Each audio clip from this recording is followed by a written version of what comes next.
예, 안녕하십니까. 긴급속보 홍철기입니다. 오늘은 2021년 3월 17일 오후 방송 하도록 하겠습니다. 제가 특별하게 전문가를 모셨습니다. 이창근 박사님이신데요. 안녕하십니까? 네, 안녕하세요. 네. 예, 대한민국 최고의 경제 전문가신데 제가 잠깐 출연자 소개하고 그리고 여러분들이랑 이창근 박사님 얘기 나눠보도록 할 텐데요. 자, 제가 이렇게 뽑았어요. 정책과 전략을 아우르는 경제 전문가다.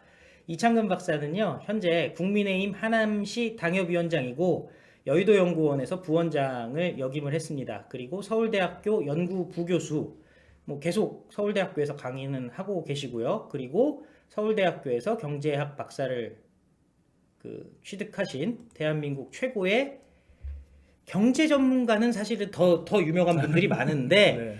현실 정치에 몸을 담으면서 이 정도로 경제에 대해서 잘 알고 있는 분은 솔직히 없어요. 그러니까 감사합니다. 상아탑에서 경제란 이런 것이다라고 강의하시는 분들은 많지만 그것을 현실 정치에 녹여내실 수 있는 분은 이창근 박사님밖에 없다라고 저는 생각을 하는데, 예, 오늘 시청자 여러분들께 인사 한마디 부탁드리겠습니다. 네, 안녕하세요. 시청자 여러분. 저 이창근입니다. 이따금씩 유튜브 채널에서 저를 보신 분도 계실 거고요. 오늘 이 홍철기의 긴급 속보에서 처음 뵙는 분도 계시겠지만 어쨌든 말씀하신 것처럼 지금 경제가 굉장히 힘듭니다. 여러분들 코로나19 때문에 작년부터 올해까지 고통을 받고 계시고 집단 방역이라 그럴까 집단 면역 이게 늦어지다 보니까 백신 접종이죠 결국. 그러다 보니 올해 안에도 우리나라는 집단 면역이 형성이 되지 않을 것이다 하는 그러한 의료계 전문가들의 말씀도 있으세요. 그럼 결국은 내년 상반기까지 경제가 더 힘들어질 것 같은데 이럴 때일수록 뭐라 할까 정책이 실물 경제와 동떨어져서는 안 되고 현장의 목소리를 듣고 그 목소리를 정확히 반영해야 되는 그런 중차대한 시기라고 생각합니다. 저도 거기에 제 목소리 낼 수 있는 한 목소리 내도록 하겠습니다. 예. 네. 그러니까 사실 지금 가장 네. 시청자 여러분들이 관심을 갖고 계신 게 소위 말하는 LH 사태 지금 한 보름 됐지 않습니까? 네, 그렇습니다. LH 사태가 국민 민심을 어떻게 네. 민심의 지형을 바꿔놨느냐 이 부분에 대해서 관심들이 많으시거든요. 그 부분 좀 말씀해 주시죠. 이런 거죠. 이제 부동산도 경제의 가장 기본적인 것은 우리 시청자 여러분들도 아시겠지만 수요와 공급이지 않습니까? 결국은 수요가 있는 곳에 공급을 해야 되는 게 어떻게 보면은 부동산에서도 가장 기본적인 원리입니다. 단적인 예로 지금 우리나라의 법이 과거 국민임대주택법에서부터 보금자리주택법 그리고 지금은 공공주택특별법으로 이렇게 바뀌어 왔는데요. 네. 그러한 법에 의해서 또 재개발하거나 재건축을 하거나 결국은 신도시 건설하거나 이럴 때 임대주택을 또 의무적으로 건설해야 되는 그런 게 법조항이 있습니다. 그런데 문제는 수요가 있는 곳에 공급을 하지 못하다 보니까 임대주택 중에서도 남아도는 임대주택이 많다는 거죠. 네. 근데 문재인 정부가 부동산을 인식할 때 마치 시장 원리에 따라 인식한 게 아니라 가진 자와 안 가진 자 이러한 논리로 시작을 하다 보니 수요 쪽에 굉장한 샥을 준 그러한 정책을 폈단 말이죠. 그리고 공급은 원활하게 하는 것도 아니었고 그러다 보니 동맥경화 현상이 생긴 거예요.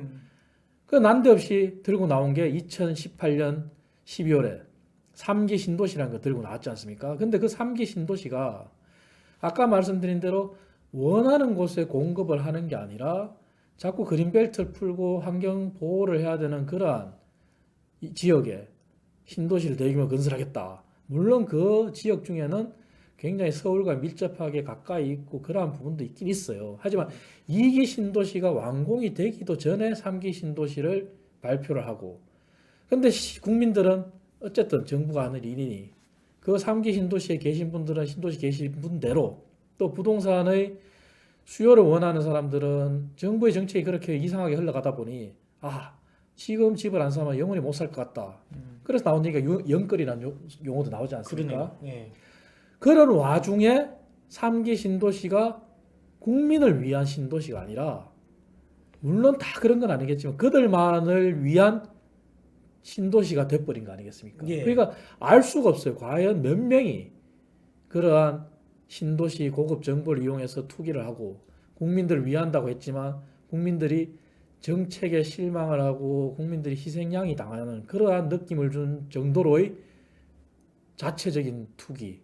그리고 자체 조사를 한다 그러는데 과연 그게 해서 나온 게 뭐 7명 더 밝혀졌다. 네. 그런 국민들이 그런 소식을 믿을 국민이 누가 있겠습니까? 그러니까요. 그게 국민들을 희생양 삼았고 국민들을 위한 정책이 아니라 그들만을 위한 마치 신도시처럼 돼버린 게 문제인 거죠. 아, 그런데 네. 보면은 문제가 터졌을 때 네. 결국에는 청와대나 정부에서의 대처라든지 변명이 국민들의 분노를 더 크게 했던 것 같아요. 그렇죠.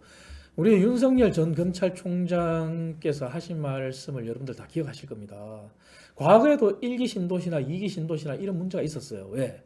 신도시라고 하는 부분은 분명히 보상이 주어지고 물론 그 보상이 시가대로는 하진 않습니다만서도 그 전에 그린벨트에 묶여가지고 도저히 개발이 안 된 지역이 어쨌든 간에 신도시란 정책에 의해서 개발이 된단 말이죠. 그러면은 그걸 이용해서 어쨌든 이득을 조금이라도 벌어보려고 하는 그런 사람들 심리가 작용하고 근데 그게 아까 말씀드린 대로 국민들의 위하는 게 아니라 그 정보를 이용해서 그걸 투기를 하거나 나쁜 짓을 한 사람의 문제인 건데 1기 신도시나 2기 신도시 때는 대규모 검경 합동 수사단이나 이렇게 수사권을 진 그러한 권력기관이 조사를 해서 일벌백계를 했단 말이죠. 네. 근데 3기 신도시는 그게 아니었던 거죠.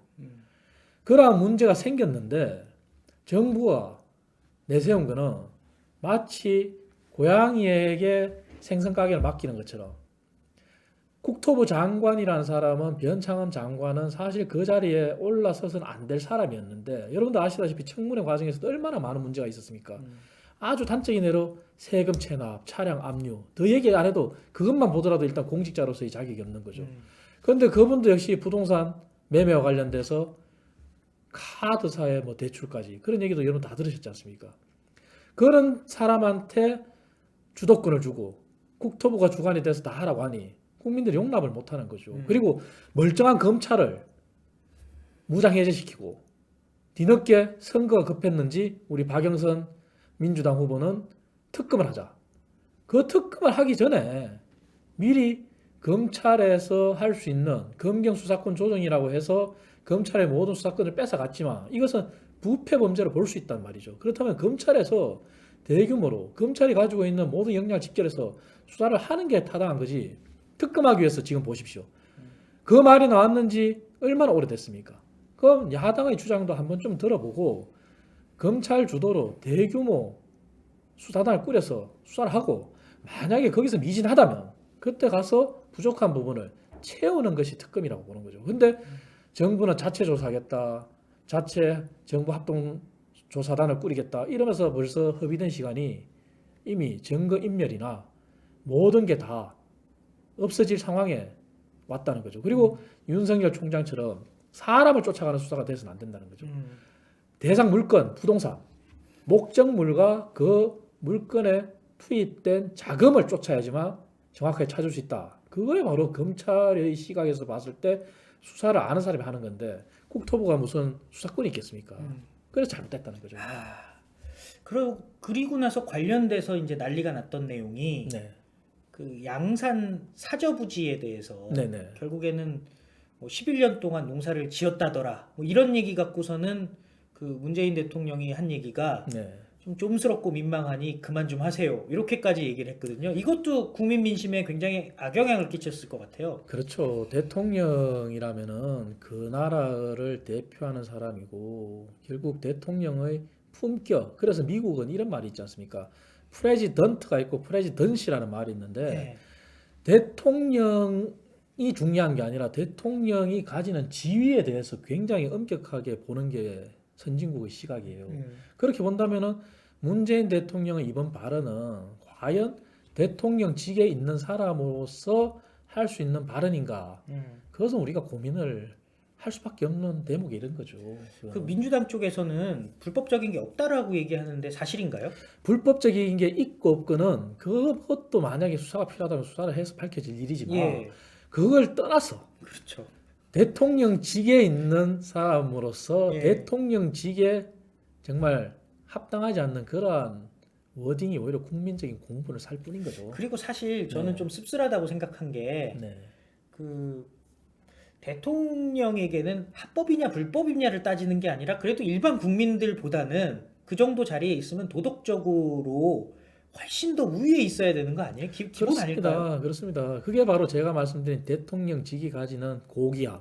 예. 그리고 대통령이라면은 대한민국을 대표하고 대한민국 국민을 대표하는데 그래서 대통령일수록 말도 조심해야 되고 언행이 모두가 다 전 세계가 주목하지 않습니까? 그래서 그러한 측면에서 본다면은 이번에 문재인 대통령의 말씀은 그러한 국민들의 바람이나 대통령직이 가지는 그러한 고귀한 뭐랄까 자격 그런 걸 비춰봤을 때는 적절하지 않다 이렇게 볼 수밖에 없는 거죠.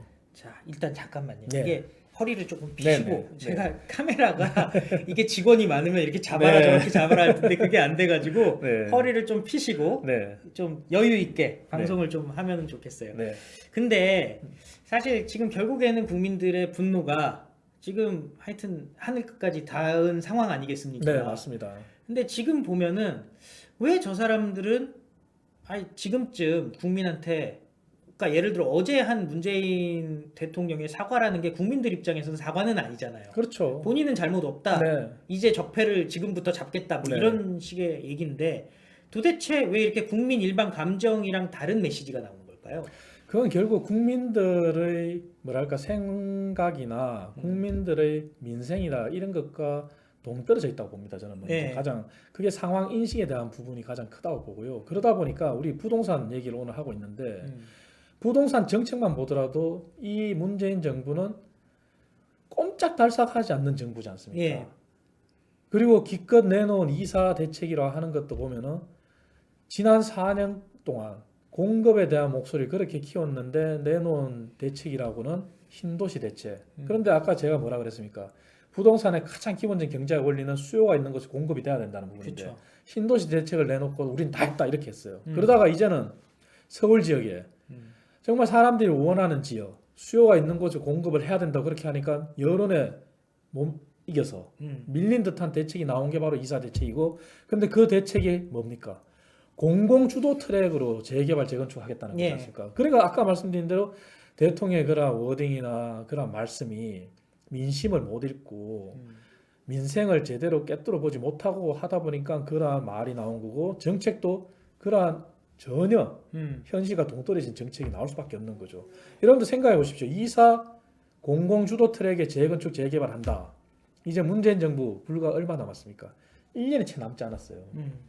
근데 재건축 재개발 중에 서울 지역만 보더라도 재건축 아파트만 보더라도 재건축을 하겠다고 했다가도 이미 계획위원회에서 다 결정이 됐는데도 시행을 안 한 지역이 있어요. 또 한 부류는 그 도시계획위원회에 상당기가 계류된 그런 지구가 있어요. 그 다 통과했는데 이제 또 정밀 안전진단을 핑계로 안전진단을 문재인 정부 들어서 더 강화를 했어요. 아예 재건축이 안 되게끔. 그렇게 세 가지 요인으로 재건축이 시장이 죽어버리고 할 수가 없는 상황이 왔는데 그 고통을 주민들이 다 받고 있는데 우리 서울 시민이 다 받고 있는데 그런데 공공주도 트랙으로 재건축을 한다? 재개발한다? 어느 국민이 납득을 하겠습니까? 그렇죠. 안 하겠다는 소리랑 똑같다고 보는 거죠, 저는. 예. 그리고 저 어제 좀 충격 먹은 게 추미애 전 장관이 그 개헌을 해서라도 토지 공개념 강화를 하고 그 이익 환수를 하겠다 이렇게 얘기를 하고 있는데 지금보다 그걸 더 강화한다는 건 사실상 그 토지에 관해서는 사회주의에 가깝게 개헌을 하고 싶다 뭐 그런 의견과 같은 거 아닌가요? 그분은 추미애 전 장관, 추미애 전 민주당 대표였죠. 그분은 여러분들 아시다시피 과거부터 토지 공개념을 주장한 분이에요. 예. 토지 공개념이라는 게 뭐겠습니까? 이것은 말 그대로 뭐 사회주의라고 봐도 무방한 거예요. 예. 그리고 우리 민주주의라고도 하지만 자유민주주의가 있고 사회민주주의가 있는데 예. 그거를 대입해서 본다면은 그걸 주장하는 추미애 장관이 속한 민주당은 사회민주주의에 가까운 거예요. 민주주의라고 표방을 하지만 사회민주주의인 거예요. 그런데 우리나라 헌법에는 분명히 사유재산 제도를 규정을 하고 있어요. 네. 그런데 토지를 다 공개념으로 간다? 그러면은 그런 말을 하기 전에 최소한 수년째 떠들 게 아니라 네. 문재인 정부의 관료들, 고위 관료들, 그리고 국회의원들 지난 총선 때 어떤 또 해프닝도 있었습니까? 부동산 한 채 이상 아니고 다 매각하겠다는 각서까지 쓰고 뭐 그렇게 다 그렇죠. 있었지 않습니까? 그리고 관료 중에는 무조건 다 매각하라 한 채 빼고는. 네. 근데 제대로 실천한 사람이 누가 있습니까? 없죠. 예. 그런 부분들을 스스로 그런 얘기를 합당하게 할 수 있게 국민 설득이 되려면 스스로가 먼저 그런 행동을 한 다음에 최소한 그런 얘기를 하는 게 저는 도리다 이렇게 보는 거죠. 예. 근데 자기들은 그렇게 하지도 않으면서 국민들만 향해서 항상 국민 희생해라 뭐 해라 뭐 해라 이게 맞지 않는 거죠. 그리고 토지 공개념으로는 갈 수도 없는 겁니다. 다른 콘데. 예. 그 하남에 계시잖아요. 네네. 요즘 하남도 집값 많이 올랐죠. 많이 올랐죠. 많이 올랐고 하남도 일부 언론에 보도됐지만 3기 신도시가 들어서는 지역입니다. 네. 그 하남에도 민주당 관련 인사가 본인은 뭐 억울하다고 얘기하지만 누가 봐도 의혹이 짙을 수밖에 없는 토지 거래가 있었고요. 예. 신도시 지역에. 그리고 더 심각한 것은 그러한 토지 거래에 불법적인 요소가 다분히 있었는데도 불구하고 하남시청에서는 어떠한 조치도 하지 않았다는 게 보도 요지예요. 그러니까 하남의 집값은 올랐고 이제 신도시가 들었으니까 또 하남에 대한 관심이 다 집중이 되는데 그런 하남에서조차도 그러한 일이 일어났다는 거죠. 사실 하남 네. 같은 지역이 따지고 보면 네. 서울로 출퇴근하려는 분들이 서울 시내에서 살기 힘드니까 나와 있는 분들이 상당히 많잖아요. 네. 그분들도 살 수 없을 수준이 돼가고 있는 거 아닙니까? 지금 부동산 가격이라는 게 모든 게 그렇습니다. 여러분들 하남뿐만이 아니라 비단 예. 부동산도 지금 양극화가 됐어요. 우리 사회의 가장 큰 문제가 양극화인데 빈익빈 부익부가 된 거예요. 다시 말씀드려서 부동산 가격이 문재인 정부가 수요 억제 위주의 정책을 펴다 보니 그리고 공급에 대해서는 자기들은 한다고 했지만 그게 수요가 있는 것을 공급하는 정책이 아니다 보니 부동산이 완전히 급등을 한 거예요. 네. 급등을 했는데 그 부동산 가격의 또 급등을 하게끔 만든 요소 중에 하나가 또 문재인 정부의 급격한 공시가격 현실화가 있습니다. 예. 그 공시가격 현실화는 게 뭐냐? 시가가 있는데 그 시가의 70% 수준까지 아니면 80% 수준까지 90% 수준까지 현실화 시키겠다는 거예요.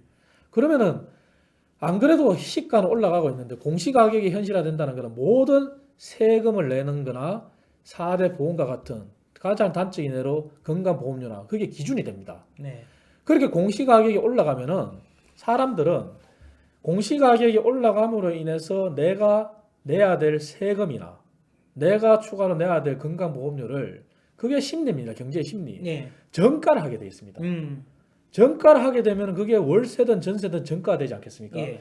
그러면 그게 다시 부동산 가격에 반영이 됩니다. 또 매매 가격이나 이런 게. 그런 악순환의 연속인 거죠.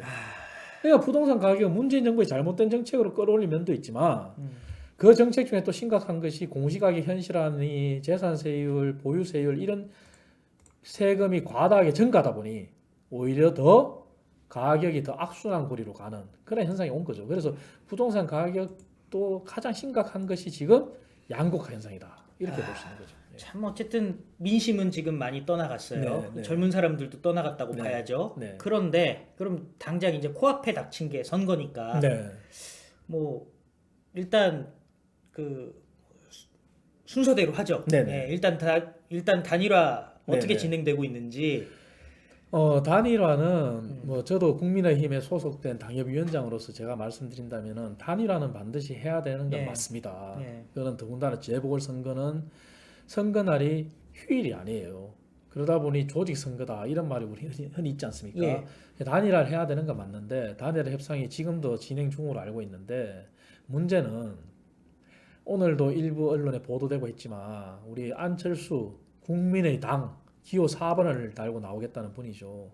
그분이 과거에도 단일화 행태에서 이렇게 여러분들 다 보시는 걸 한번 해고해 보시면 아시겠지만 항상 무리한 걸 요구하지 않습니까? 예. 이번에도 난데없이 오늘 오세훈 우리 국민의힘 후보의 말씀에 의하면은 난데없이 전혀 새로운 이때까지 단일화 역사상 해본 방법이 아닌 그런 방법을 또 들고 나왔다 그래요. 어떤 방법을 들고 나왔대요? 예를 들어 민주당 박영선 후보와의 가상 대결을 예. 통해서 결정하자는 거죠. 아, 그러니까 오세훈, 안철수를 놓고 보는 게 여론조사하는 게 아니라 오세훈 대 박영선. 네. 안철수 대 박영선을 그렇죠. 해서 보겠다. 네. 그럼 지난번에 얘기했던 경쟁력이랑 또 달라졌네요. 또 달라진 거죠. 그러니까 계속 말이 바뀌고 무리한 걸 요구하다 보니 예. 단일화 협상이 난항을 겪고 있는 걸로 알고 있는데 우리 김종인 위원장께서도 말씀하셨다시피 상식에 부합하는 정치라고 상식에 부합하는 어떤 룰에 의하면 단일화 쉽게 돼요. 네. 그것이 저는 두 가지로 봅니다. 또 하나의 논쟁거리가 뭐 우리 언론에도 이미 났다시피 뭐 유선 비율을 포함하느냐 안 포함하느냐 예. 그 얘기도 하지 않습니까? 예. 그런데 여론조사 기관 중에서 가장 대표적인 기관 중에 하나라고 할 수 있는 갤럽에서 나온 통계가 있어요. 예. 그건 뭐냐?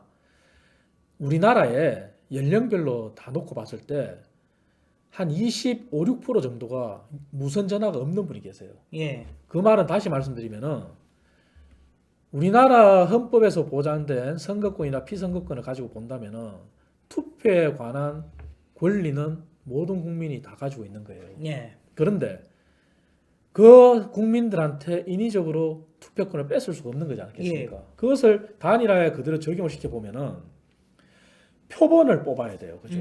서울의 유권자가 예를 들어서 한 830만이라고 했을 때 여론조사를 한다 그럴 때 여론조사 한 개 기관당 1000명씩 해서 뽑는데 무선 전화를 가진 분하고 유선 전화를 가진 분하고 유선 전화만 가진 분을 애초부터 빼고 표본을 선정한다 그러면은 그 사람들에 대한 투표권을 인정 안 하는 꼴이 되는 거예요. 예.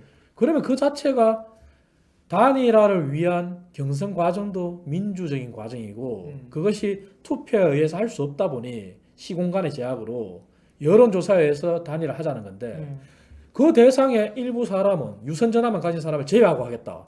그럼 그거는 헌법 정신에도 안 맞는 거고 그 사람들 투표권을 박탈하는 거죠. 애초에. 그래서 안 맞는 건데 그런 상식에 어긋나는 얘기를 자꾸 하고 계시니까 제가 먼저 그걸 정리해 드리고요. 근데 그 부분은 사실은 제가 듣기로는 받아들일 수 있다라는 얘기도 있었는데요. 아닙니다. 그것도 아니에요. 그것도 과거 단일화 조사마다 그게 다를 수도 있지만 어쨌든 유선 전화만 가지고 계신 분들의 투표권을 박탈한다는 입장에서 봤을 때는 그거는 진짜 유선 헌법 전화를 정신에- 무시할 수는 없다. 그렇죠. 헌법 정신 안 맞는 거죠. 예. 그럼 애초에 그분들은 실제 투표할 때 만약 투표를 이제 우리가 4차 산업혁명을 진입하고 점점 이렇게 간다면은 네. 5G 시대에서 이제 6G 시대로 또 진입한다고 하지 않습니까? 예. 그러면 이제는 투표도 우리나라 중앙선거관리위원회에서 관리하는 투표도 이제는 어느 순간 오프라인 투표가 아니라 온라인 투표도 갈 수도 있는 거예요. 그렇죠. 그런데 그때 너 무선 전화 없으니까 투표하지 마 할 수 있습니까? 아 그러면 그건 안 되지 되죠. 않습니까? 예. 그런 것도 단일화에 다 동일하게 적용이 돼야 된다면은 그 사람에 대한 투표권도 왜 이번 선거는 당원만 하는 게 아니라 일반 서울 시민 전체를 대상으로 하기 때문에 예. 그러니까 그게 보장이 돼야 된다는 거고요. 음. 두 번째 부분은 아까 잠깐 말씀드린 단일화 방법에 있어서 결국 여론조사의 문항 선택 방식인데 예. 제가 한번 자료를 살펴봤어요. 예. 물론 제가 살펴본 자료가 저는 제가 나름대로 다 찾아봤다고 해서 말씀드리는 거지만 일부 빠질 수도 있을지 예. 모르겠지만 광역자치단체장의 선거에서의 단일화와 예. 대통령 선거에서의 단일화 두 개를 제가 봤을 때 예. 역대 경쟁력으로 후보를 뽑은 적이 없어요. 상식적으로 예. 우리 정치사를 보면은 다만 경쟁력이 녹아 들어가서 예를 들어서 A라는 후보와의 경쟁에서 이길 수 있는 후보가 누가 더 적합하다고 생각하느냐 예. 이런 식으로 경쟁력이 녹아 들어간 경우는 있어요. 근데 경쟁력만 가지고 한 적은 없더라고요. 예. 근데 이제 안철수 우리 대표는 경쟁력을 계속 줄고 주장하시다가 갑자기 이상한 방법을 들고 나왔으니 단일화가 진전이 안 되는 거죠. 그러니까 오늘 갑자기 들고 나온 거예요? 뭐 어제인지 오늘인지 모르겠습니다만 오늘 뉴스에서 예. 저는 전혀 새로운 방식을 들고 나왔다. 그걸 이제 봤습니다. 일단 저희 시청자 여러분들 같은 경우는 방법론은 우리가 잘 모르겠고 네. 무조건 단일화 해야 되는데 왜 안 하냐 이런 또 불만도 있으시거든요. 좀 국민의힘이 그 큰 형님의 모습으로 그런 문항 같은 거는 양보해야 되는 거 아니냐라는 얘기들도 있기는 있는 것 같아요. 그거는 이렇게 봐야 될 것 같아요. 단일화 결과에 따라서 누구 한 사람은 선택이 되고 한 사람은 선택이 안 되지 않습니까? 근데 그 단일화의 방법에 있어서 룰을 정하는 데 있어서는 정말 국민의힘이 통 큰 양보를 지금까지 해왔다고 저는 봐요. 예. 왜냐하면은 단일화 날짜를 19일로 못을 받고 있다 보니 안철수 대표가 그 전에는 알려진 뭐 언론에 알려진 바에 의하면은 일괄 타결하자. 국민의힘에서는 하나하나 합의된 것부터 발표해 나가면서 하자. 그게 바로 비전 발표회였고 토론회였었어요. 근데 비전 발표회도 안철수 대표는 거꾸로 얘기를 했어요. 합의된 것조차도 합의를 하지 않고 일괄 타결을 오히려 주장한다고 그랬어요. 예. 근데 안철수 대표가 얘기한 거하고 다르게 국민의힘에서 오히려 하나하나 합의된 것부터 발표를 하자. 국민의당에서 일괄 타결하자. 그래서 결렬이 난 거예요. 아, 예. 그런데 결국은 단일화 룰을 정하는 최종 정하는 여론조사의 세밀한 디테일한 부분을 빼고는 비전 발표에 한 번, 토론에 한 번, 결국 안철수 대표 쪽에서 원하는 방향대로 저는 다 갔다고 봅니다. 예. 결국 본인들이 원하는 그대로 다 갔고 국민의힘에서 그건 양보했다고 보는 거예요. 근데 단일화를 향한 마지막 룰인 여론조사 부분은 예. 우리 김종인 위원장 말씀대로 아니면 보통의 정치 원로들이나 아니면 저와 같이 정치에 지금 몸을 담고 있는 그런 사람들이나 생각했을 때 상식에 부합하는 수준의 중간 주장을 하면은 얼마든지 타협점이 있는 거죠. 예. 근데 그 상식에 벗어나는 주장을 자꾸 하다 보니 그리고 자고 나면은 새로운 걸 들고 나오니 예. 새로운 거 들고 나오면 또 다시 얘기가 원점에서 시작되지 않습니까? 예, 예. 그러니까 시간이 길어지는 거죠. 그래도 단일화는 해야 된다고 저는 예. 말씀드리겠습니다. 일단 여러분들께 국민의힘 입장에서의 얘기니까요. 네. 예. 뭐 여러 가지 의견이 있을 수 있다는 거 말씀드리고요. 그리고 어쨌든 간에 단일화는 일단 해야 된다라는 거에는 네. 모두가 동의를 하는 네, 상황이고. 맞습니다. 그러면은 단일화하면은 무조건 이길 것이냐? 이 부분에 대해서도 우리가 좀 살펴봐야 되잖아요. 무조건 이길 것이다 이런 선거는 없죠. 예. 다만 단일화가 된다면은 이제는 더 이상 야권 분열은 있어서는 안 된다. 예. 그 말씀 먼저 드리고 싶고요. 그래서 이 야권 통합이라는 게 사실 지난 4월 총선에서 야권 통합의 마지막 퍼즐을 못 맞춘 부분이 우리 안철수 대표가 있는 국민의당이었어요. 그 외에는 어쨌든 그때 당시에 총선 결과는 뭐 어쨌든 참패했지만 미래통합당이라는 그 하나의 우산 아래 다 모였었어요. 네. 분열됐던. 근데 마지막 퍼즐을 못 맞춘 게 국민의당이었고 이제 이번을 계기로 그 마지막 퍼즐을 맞춰야 됩니다. 그래서 야권 분열이라는 게 더 이상 다시 재생산되고 하지 않고 내년 대선까지 가야지만 우리 국민들이 원하는 그런 정권 교체를 이룰 수 있는 거죠. 그러니까 저 이념적 스펙트럼으로 보면 네. 이번에 국민의당, 그러니까 지금 안철수 후보 같은 경우는 그 선거 이후에 합당을 추진하겠다라고 얘기했잖아요. 예. 그렇게 되면 스펙트럼이 기존의 민주당 같은 경우는 좌파 중도 연합이었다면은 그 사실 국민의힘 같은 경우는 미래통합당 시점에서 보면은 그 우파 중도 우파 연합이었다고 볼 수가 있잖아요. 네네. 그런데 완벽하게 중도가 넘어오는 구도로 되기는 될 것 같아요. 네네. 근데 그러기 위해서 사실은 필요한 게 좀 아름다운 단일화 아닌가요? 그렇죠. 그 아름다운 단일화를 위해서도 그래서 어제 우리 오세훈 국민의힘 후보는 이런 말을 했지 않습니까? 토론에서 여러분들 보셨겠지만 안철수 대표의 안철수 후보의 진짜 진정성이 의심받지 않으려면은 과거에도 오세훈 우리 국민의힘 후보가 안철수 대표 국민의힘으로 들어오시라. 그러면 내가 서울시장 안 나가고 나는 바로 대선을 가겠다. 그래서 열흘이라는 시간을 기다렸지 않습니까? 네. 그때도 이런 방구 없으시다가 그리고 갑자기 그 이후에 또 김종인 위원장을 통해서 입당을 하라 그랬더니 입당을 못한다. 기호 2번을 달고 나가면은 지기 때문에 못한다. 그런 말씀 실제로 하셨지 않습니까? 예. 언론에 다 소개됐고. 그래서 난 기호 4번으로 나갈 수밖에 없다. 그러시다가 난데없이 단일화 하루를 앞두고 합당을 하겠다? 네. 진정성이 의심받을 수밖에 없는 거죠. 그래서 어제 오세훈 국민의힘 후보가 왜 후 합당이냐, 단일화 이전에 합당이 시간이 걸린다면 먼저 입당하는 방법이 있다. 그러면 진정성이 의심받지 않을 것이고 정말 국민들이 진짜 단일화 하는구나, 단일화 결례는 안 되겠구나. 그럼 국민의힘에 들어오시면 되는 거죠. 그게 아름다운 단일화의 시작이고 그게 안철수 대표가 다른 생각이 없구나, 정말 야권을 통합하려는구나 하면서 국민들한테 정말 진심으로 진정한 마음을 전달할 수 있는 기회라고 봅니다. 저는. 그 제가 하나만 여쭤볼게요. 예. 마지막으로. 네. 기술적으로 오늘까지 그 협상이 완료돼서 여론조사 시작 안 하면은 19일까지 단일화 못 한다라는 말이 있는데 사실인가요? 아니면은 뭐 내일 오늘 늦게 합의가 돼서 내일부터라도 여론조사 하면 가능한 건가요? 가능하다고 저는 봐요. 예. 오늘 합의가 돼서 내일 여론조사를 한다면은 예. 19일이라는 게 후보 등록하는 마지막 날짜지 않습니까? 예. 그러면은 이런 방법도 있습니다. 만약에 여론조사 내일 하루만 다 끝날 수도 있고 예. 여론조사 내일 다 못 끝나고 19일 날까지 넘어갈 수도 있고 예.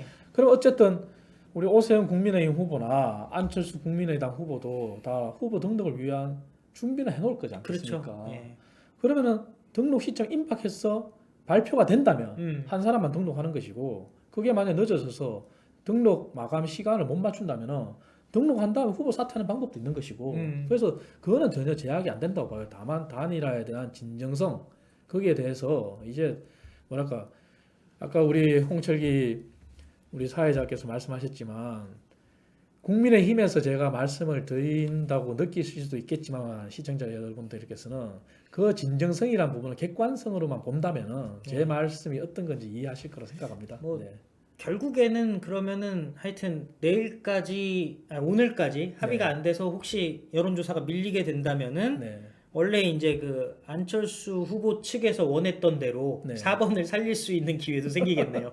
뭐 그거야 예. 그분의 선택이 문제인데 어쨌든 예. 단일화는 해야 됩니다. 그래서 예. 이번을 계기로 야권 분열이 더 이상 있어서는 안 된다. 그래서 마지막 통합을 이뤄야 된다는 얘기를 드리는 거고 그래야지만 내년 정권에 승리할 수 있지 않겠습니까? 예. 내년 대선에. 그럼요. 예. 네. 단일화 해야지. 네. 예, 아니 진짜 우리가 선거 진지가 너무 오래됐잖아요. 맞습니다. 네. 이겨본 네. 지가 기억도 안 날 정도 네, 아닙니까? 거의 그렇죠. 한 5년 동안 졌죠. 그렇습니다. 네. 한 번도 못 이겼죠. 그렇죠. 지난 뭐 총선 때도 한석 차이지만 진 건 진 거고요. 졌죠. 2016년도에 그리고 대선 졌죠. 예, 그리고 18년도 지방선거 졌죠. 그렇죠. 그리고 작년 총선 졌죠. 예. 그리고 4번을 졌으니까 이번에 5번째인데 이번에 지면은 예, 참 정말 대한민국이 다시 한번 위기에 떨어지지 않겠습니까? 네. 정말 어찌되었건 서로 다른 의견이 있더라도 이번에는 좀 하나가 돼서 네. 어쨌든 대한민국 살리기 위해서는 하나가 돼야 될 것 같은데. 그렇습니다. 예, 아이고 참 어려운 거를 해주셔서 정말 네, 감사드리고요. 아닙니다. 마지막으로 저희 시청자 여러분께 인사 한번 해주십시오. 네, 오늘 뭐 우리 재보궐 선거를 앞두고 부동산 민심을 얘기하다가 단일화 얘기 많이 하려고 했는데요. 부동산 얘기가 나왔으니 마지막 인사 말씀으로 이것으로 좀 대신할까 합니다. 여러분들 이제 서울시장 선거를 앞두고 각 후보가 이제 어느 정도 정리가 됐습니다. 민주당은 여권은 박영선 후보, 야권은 이제 오세훈 국민의힘 후보냐, 안철수 국민의당 후보냐 이 문제만 남았는데 박영선 후보의 부동산 공약을 여러분들 보셨는지 모르겠어요. 박영선 후보의 부동산 공약 크게 두 가지로 요약이 됩니다. 하나는 21개 다익도시를 만들겠다. 그리고 그 21개 다익도시를 통해서 21분 생활권을 만들겠다. 그렇게 주장하시는데요. 여러분들 생각만 해도 이것은 얼마나 허황된 공약인지 아실 겁니다. 왜냐하면 서울에 25개 구가 있습니다. 근데 박영순 후보는 지금 지역을 다니면서 뭐 창동에 21분 생활권 만들겠다. 어디 가서 또 거기 만들겠다. 그렇게 주장하는데요. 21개의 다액도시라는 게 어디에 서울의 전체 면적에 어디에 어떻게 원이 서클이 그려지는지를 제시하지 못하고 있습니다. 그리고 여러분들 생각해 보십시오. 여러분들 생활만 놓고 보더라도 지금 현재 내가 근무하는 곳과 내가 사는 곳이 21분 만에 통할 수 있는지 그것만 되돌아보더라도 얼마나 서울을 모르고 허황된 공약을 하는지 기억을 하실 거고요. 또 하나 주장하는 게 토지 임대부 30만 원 공급하겠다 그럽니다.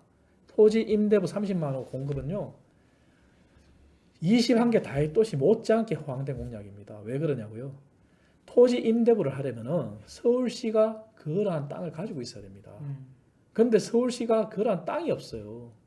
그 더 중요한 건 뭔지 아십니까? 문재인 정부가 이사 대책을 마련하면서 재개발, 재건축 공공 트랙을 하겠다 그러잖아요. 박영선 후보도 그런 얘기를 했어요. 그러면은 재개발, 재건축을 공공 트랙을 하는데 만약에 토지 임대를 하려면은 그 땅을 다 매입을 해야 돼요. 과연 서울시가 그런 재정이 있겠습니까? 서울시 재정이 40조 정도에 불과합니다. 자치구 예산 빼고 서울 본청에서 쓸 수 있는 예산이. 근데 그 40조 예산도 다 쓸 때가 정해져 있어요. 그리고 예비비라는 거는 1,500억 남짓밖에 없어요. 그 두 가지만 보더라도 얼마나 민주당 후보의 부동산 공약이 허황되고 말도 안 되는지를 여러분들께서 알아주시고, 그리고 우리 국민의힘 후보, 제가 그냥 잠깐 국민의힘이니까 이해해 주시고 말씀드리면, 그래서 오세훈 후보가 제시한 공약은 방법론으로 접근한 겁니다. 실현 가능한 방법론으로. 그래서 얼마나 현실적인지 그거를 아실 수 있을 거예요. 하나만 말씀드리면 재건축 재개발도 민간 주도로 가야 된다는 겁니다. 그리고 일시에 가격이 상승할 수 있지만 그렇게 공급이 풀리면요, 오히려 그게 가격을 인하하는, 견인하는 효과도 있습니다. 왜냐? 충분한 공급이 되면은 수요와 공급의 원리라고 했지 않습니까? 지금처럼 수요가 폭증해서 공급이 되는 때마다 수요가 공급을 넘었으니까 그 물량을 다 흡수하는 게 아닙니다.